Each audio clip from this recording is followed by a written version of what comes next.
And I find you, I'm sorry? And I stand up. Have been nothing but pleasant. And I'm City Councilman Ritchie Torres. I represent the Central Bronx, so Community Districts 6, 5, and 7 are both serviced. All of them are serviced by.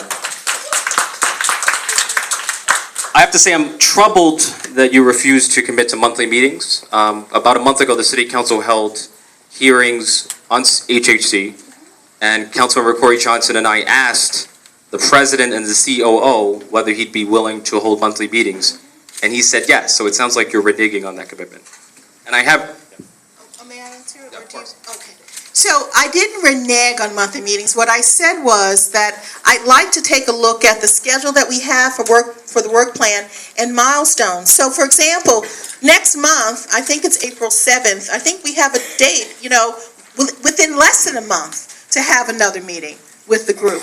It could be that the month after, it might be monthly, but it could also be that the next time we meet, it might be 6 weeks. All I'm saying is that, let us take a look at the particular milestones, and then we'll put out a proposed calendar of meetings, and we'll go back and forth about that. That's all I'm saying. And what I also said was, because if we say we're going to have monthly meetings, and then we get to having, a 1 month, we have a meeting in 6 to 8 weeks, then will folks say that we lied? So all I'm trying to do is I would like to put a calendar out that people can agree to, that that would be regular meetings, but be focused on the particular milestones in the work. So I hope you don't think that's shirking from what we said.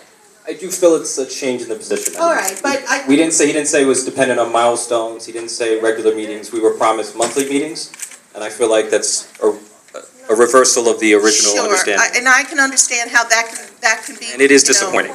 Yeah, what I'm trying to do, and I would, we could agree to disagree, but it's not just about having a meeting for the purpose of a meeting. It really would be having meetings so that we can have a substantive and work being done in between. And that really is my only intention, as I'm saying, let's talk about a calendar of meetings and not just say it will be every month, that's all. Just a question for Dr. Zimmerman, because it seems like you're optimistic about the progress that you've made with staffing. Am I Zimmerman? Zimmerman. I'm sorry about that. I apologize. So I'd be wondering, said worse. If you'd be willing to provide just a written report of the hiring progress and the hiring goals, so that we have a sense of how far into the process you are. I'm just about ready to do that. I can have that very, very soon for you.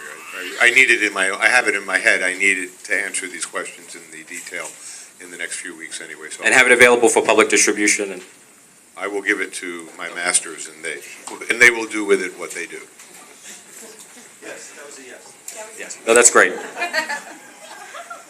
And I just want to understand the reason the center was closed in the first place. That one day the maternity center was open, and then the next day you concluded that you could no longer deliver these services safely.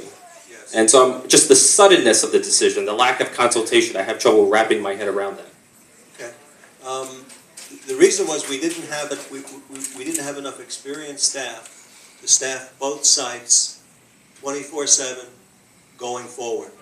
So we saw gaps in the schedule going forward, and you can't deliver babies if you don't have experienced obstetricians on site 24/7. So we had to temporarily consolidate to one site. Yeah, because it's a highly regarded maternity center, and so I wonder, how do you go from a center that is able to deliver these services exceptionally well to a center that can no longer deliver these services at all? That seems like a total collapse of labor.